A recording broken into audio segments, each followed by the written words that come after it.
अपनी बीवी को बेदर्दी से कत्ल कर दिया। कत्ल करने के बाद अपनी ही बीवी की जो लाश है उसको रिंग रोड पर पास ही झाड़ियों पर फेंक दिया और वहां से फरार हो गया।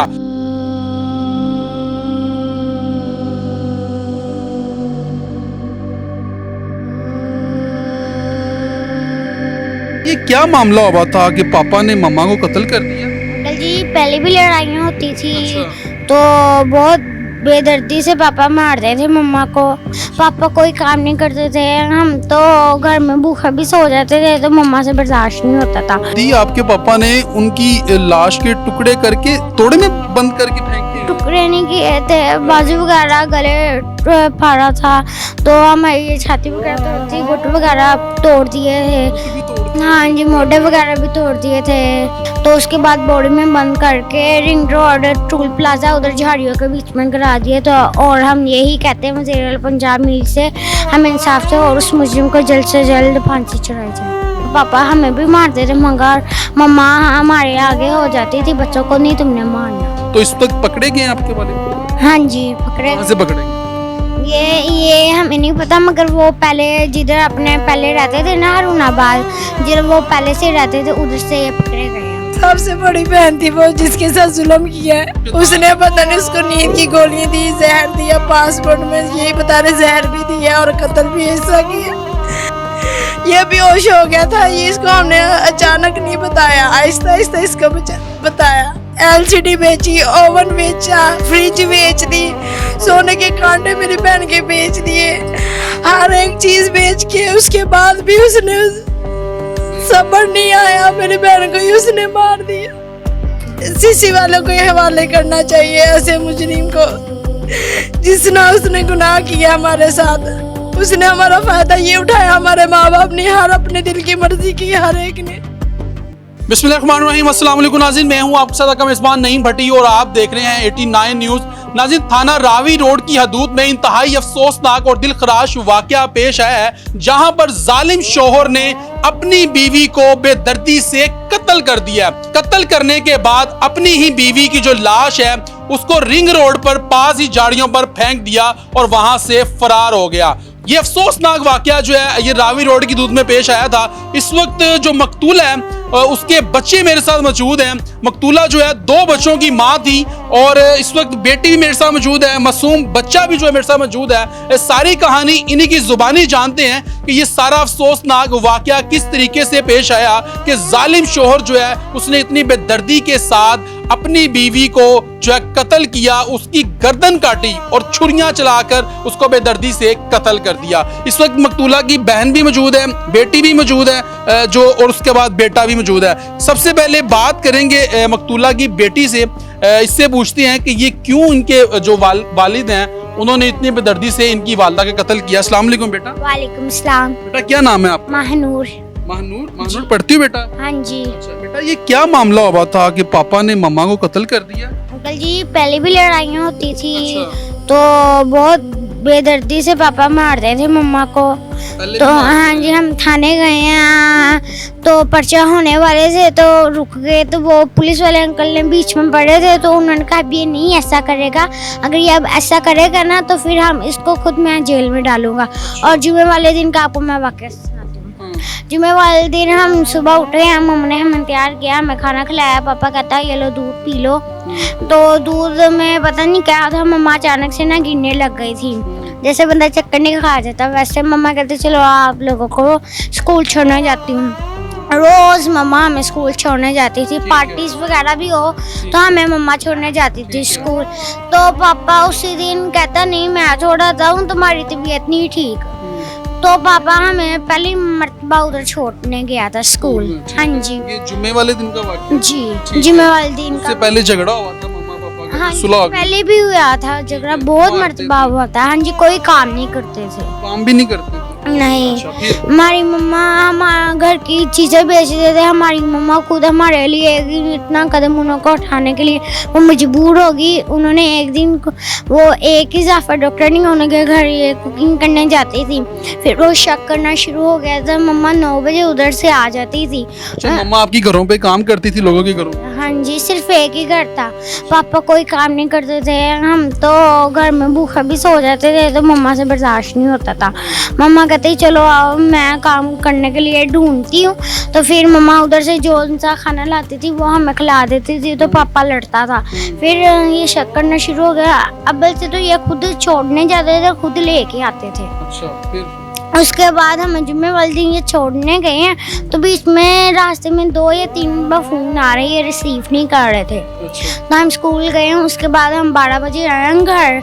12 बजे मम्मा ने कहा सीधा आपने घर आना है, खाना खा के चल जाएं। अच्छा, सीधा घर आना है, तो हम घर आए तो घर में ताला लगा हुआ था। हमने सामने आपी से पूछा, सामने आपी कहती हाँ चले होंगे आपके खाला के घर, जाओ आप उधर चले जाओ। फिर हम घर आए नानू के घर। खाला, मैंने कहा खाला मम्मा पापा कहाँ गए हैं? उसके बाद खाला कहती गए होंगे कहीं शॉपिंग वगैरह करने, चीज़ें कोई घर के लेने, तो आप खाना खाओ मेरी बच्ची। शाबाश, मदरसे पढ़ने जाओ। मैं मदरसे पढ़ती हूँ, नाजरा कर कुरान पाक पढ़ रही हूँ।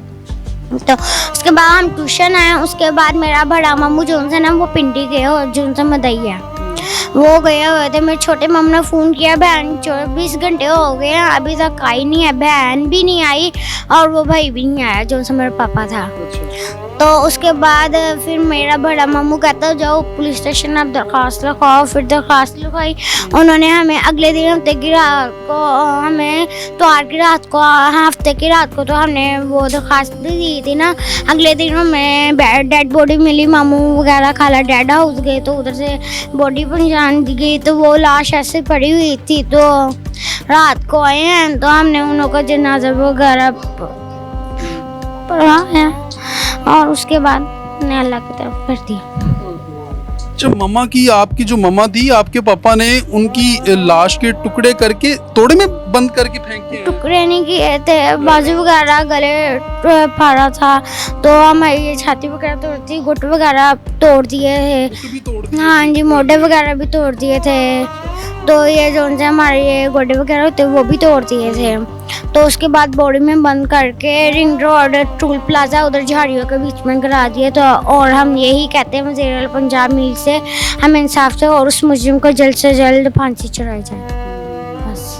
नहीं, तो आप जब झगड़ा करते थे पापा, वो शक करते थे ना मामा? हाँ जी, वो अव्वल से ये खुद छोड़ने जाते थे और खुद ही लेके आते थे। वो कहता था तुम काम पे क्यों जाती हो? मेरी मम्मा कहती थी अगर तुम भी नहीं जाओगी मैं भी नहीं जाऊंगी, तो बच्चों को कौन खाने के लिए देगा? हम 2 हफ्ता तो भूखे भी दिन में सो जाते थे, तो हमारी मम्मा से बर्दाश्त नहीं होता था। तो फिर मम्मा लोगों के घरों पे काम करती? तो पापा लड़ाई भी करते थे, तो मम्मा पापा हमें भी मारते थे, मगर मम्मा हमारे आगे हो जाती थी बच्चों को नहीं तुमने मारना, बस। अच्छा जी। नहीं, तो यानी कि आपको जब पता चला, आपने अपनी वालदा को देखा, क्या उस वक्त आपके गुजरी? बहुत बुरी तरह से गुजरी थी। हम तो रो रो के इतना ऐसे गिर गए थे नीचे। मम्मा की बातें याद आती? जी, जब मैंने उनको पिक्चर में देखा वो पहचाने नहीं जाती, इतनी बुरी तरह उनकी हालत हुई थी और बहुत शिद्दत से मारा गया था। नाज़रीन, ये आप देख लें कि इस बच्ची की गुफ्तगू आपने मुलाहिज़ा फरमाई है और बच्ची किस तरीके से बता रही है कि इसके वालिद जो हैं वो दरिंदा सिफ्त जो इंसान है, वो जालिम शोहर जो है किस तरीके से जो है अपनी बीवी पर तशद्दुद करता था, जुल्म करता था, और उसके बाद उसको उसने जो है घर में यानी कि उस पर शक करता था। वो लोगों के घरों पे बेचारी काम करती थी, जो मकतूला है वो लोगों के घरों पर काम करती थी और उस पर शक करता था, और शक की बिना पर जो है इस जालिम शोहर ने अपनी बीवी का गला काटा और उसकी लाश को एक बोरी में बंद किया और उसमें एक बोरी में बंद करके जो है पास ही झाड़ियों में फेंक कर वहाँ से फरार हो गया। तो इस वक्त पकड़े गए आपके वाले? हाँ जी, पकड़े। कहाँ से पकड़े गए? ये हमें नहीं पता, मगर वो पहले जिधर अपने पहले रहते थे ना हारूनाबाद, जिधर वो पहले से रहते थे उधर से ये पकड़े गए हैं। हाँ जी। तो यहाँ पर कोई आया हुकूमत की जानिब से, कोई आपके पास आया यहाँ के मुकामी MP? हाँ जी, आई हैं। हिना परवेज आई हैं, उनकी सेक्रेटरी भी आई हैं, उनके बाद मीडिया वाले भी आए। हिना परवेज भट्ट साहिबा यहाँ पर हाँ जी, आई हैं। क्या कहा उन्होंने आपसे? उन्होंने कहा हुकूमत से हमसे जितना तावन हो सका हम करेंगे और हम उसे सजा दिलवाएंगे जिसने इस औरत की में इतना जुल्म किया। हम इन्हें इंसाफ दिलवाएंगे। उन्होंने वादा किया था, हमसे प्रॉमिस किया है। उन्होंने कहा ये जितना जगह हमसे ताबन भी करेंगे और ये इस मुजरिम को जल्द से जल्द सजाए मौत हो। और आपकी पढ़ाई वगैरह का खर्चा हाँ जी, गवर्नमेंट आपसे वादा करके गए? हाँ जी। तो नाज़रीन ये हालात हैं। मकतूला की बहन भी जो है वो इस वक्त शदीद सदमे में हैं और इनसे बात करते हैं। ज़ारा कुतार रो रही थी आगे, इनसे बात करते हैं। अस्सलाम वालेकुम।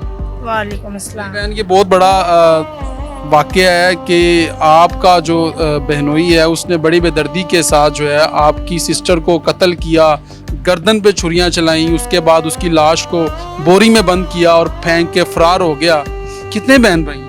हम 5 बहन भाई थे, वो हमारी बड़ी बहन थी। सबसे बड़ी सबसे बड़ी बहन थी वो जिसके साथ जुल्म किया है। मेरी बहन के साथ सुबह 6 बजे उससे मिलने के लिए मैं गई हूँ, बच्चे को छोड़ने गई मुस्तफ़ा को। तो मैंने कहा कि 8:30 बजे आप ही आ जाना, कहती मैं आ जाऊंगी। तो उस दिन ना वो छोड़ने गया था मेरा बहनोई, मेरी बहन नहीं गई थी।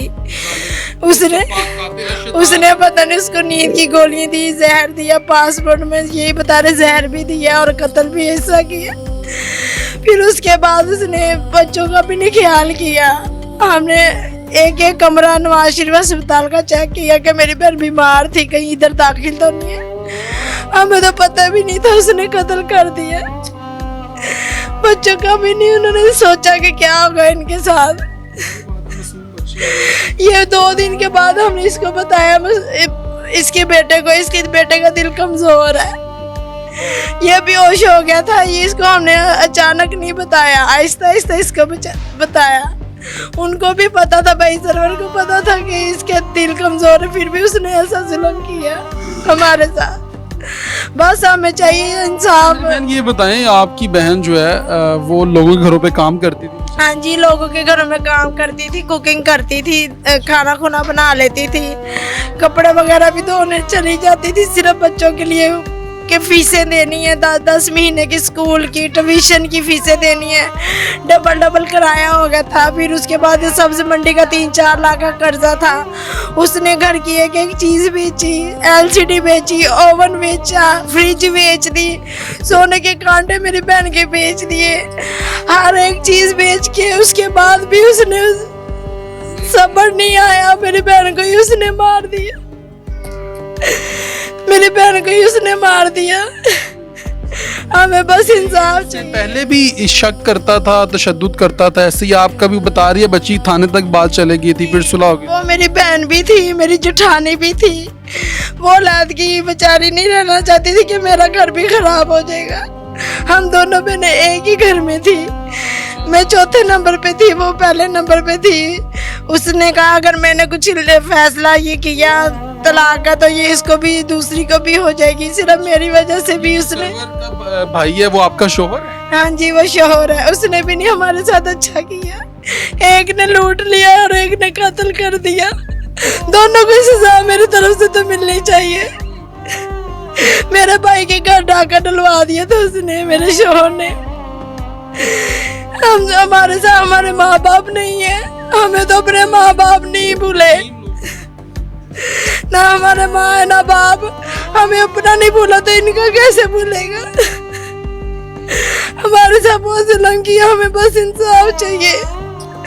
हमें ऐसे सीसी वालों को हवाले करना चाहिए, ऐसे मुजरिम को जिसने उसने गुनाह किया हमारे साथ।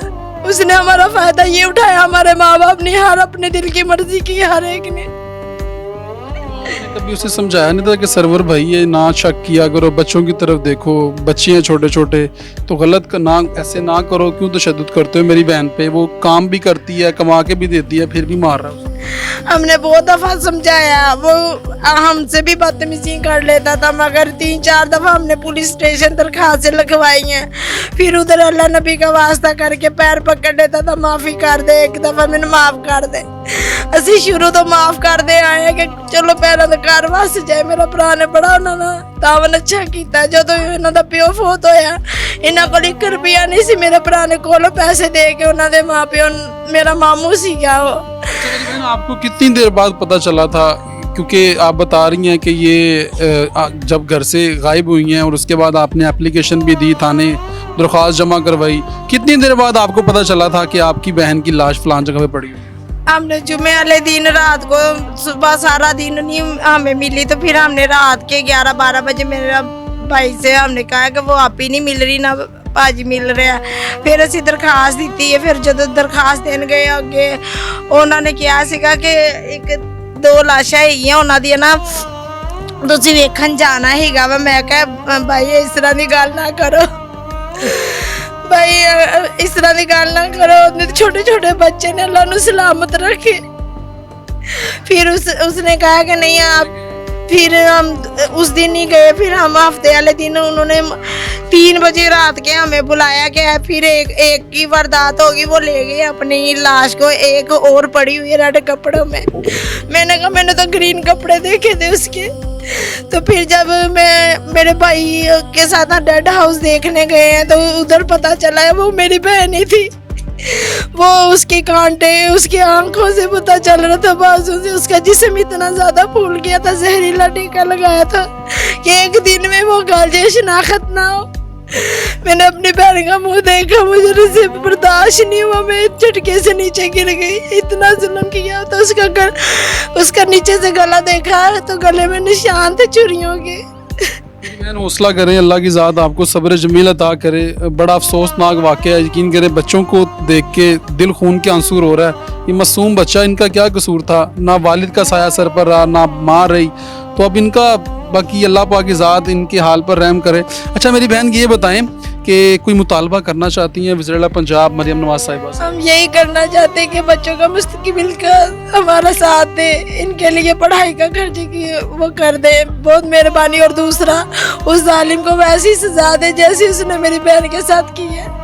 ये हालात हैं जी नाज़रीन के, आप देख सकते हैं कि ये मासूम बच्चा, ये फूल, ये देखें आप, ये देखें, ये मासूम बच्चा है और ये मासूम बेटी है उसकी और मकतूला की, और ये फैमिली है। लेकिन उस जालिम शोहर को इन बच्चों का ख्याल नहीं आया। यकीन करें कि हमारा मुआशरा किस तरफ जा रहा है, हम लोग किस मुआशरे में रह रहे हैं। आए रोज़ हम ऐसे वाक़यात रिपोर्ट करते हैं और दिल खून के आंसू रो रहा है इस वक्त। यकीन करें इस बच्चों का क्या कसूर था? और भाई अगर तुम्हें वो अच्छी नहीं लगती थी, तुम उस पर शक करते थे, तो तुम उसको छोड़ दो, उसकी जान तो ना लो ना, उसको छोड़ दो, आपके पास हक है, उसको छोड़ दो। लेकिन बजाय कि आप उसका कत्ल कर दो तो ये गलत चीज़ है। अब खाली जो है ये पूरा कुंबा था, पूरा घर जो था वो ख़त्म हो चुका हुआ है। अब इन बच्चों का क्या फ्यूचर है, ये नहीं सोचा उस जालिम ने।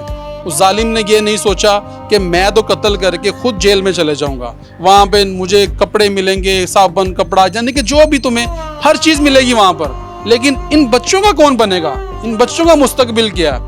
लेकिन हम लोग जज्बात के अंदर आके ऐसा कदम उठा लेते हैं, हम पीछे अपनी फैमिली का नहीं सोचते। हम ये नहीं सोचते कि हमारे साथ बहुत सारे लोग जुड़े हुए हैं, बहुत सारे लोग हमारे साथ जुड़े हुए हैं, उनका फ्यूचर क्या होगा। लेकिन जज्बात के अंदर ये गलत काम कर गया और शक की बिना पर उसने अपनी बीवी को कत्ल कर दिया। और जो मकतूला थी लोगों के घरों पर काम करती थी और यतीम थी, ना उसके सर पर वालिद का साया है ना बाप का साया, बहन का रो रो के बुरा हाल है। बच्ची ने सारी कहानी बताई है। लेकिन मेरा जो है विज़िटर पंजाब मरियम नवाज साहिबा से मुतालबा है, क्योंकि आप खुद कहती हैं कि औरत जो है वो आपकी रेड लाइन है, औरत पर जो तशद्दुद होगा, जुल्म होगा, उस पर कोई कंप्रोमाइज़ नहीं होगा, ज़ीरो टॉलरेंस पे कार्रवाई होगी।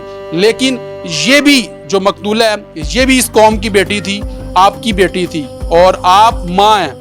और लेकिन ये लम्हा फ़िक्री है और मेरा CCD काम से ये मुतालबा है कि आप जो है माजी के अंदर बहुत ज़्यादा बड़ी कार्रवाइयाँ की आपने, और ऐसे लोगों को जो है आपने इबरत का निशान बनाया। जो लोग जो हैं वो ऐसा गलत काम करते हैं, गनौना काम करते हैं, आपने उनको इबरत का निशान बनाया। और मेरी भी आपसे रिक्वेस्ट है, सुहेल ज़फ़र चट्टा साहब जो कि जो है CCD के इंचार्ज हैं, उनसे मेरी जो है ये मुतालबा है, उनसे रिक्वेस्ट है कि खुदारा इन बच्चों को इंसाफ फराहम किया जाए और उस कातिल को, उस जालिम को, उस शैतान को जो है कड़ी से कड़ी सज़ा दी जाए और उसको निशाने इबरत बनाया जाए, ताकि दूसरे लोग भी इससे इबरत हासिल कर सके। अगले प्रोग्राम तक के लिए मेरी मेज़बान नईम भट्टी को दीजिए इजाज़त। अल्लाह ने के बाद।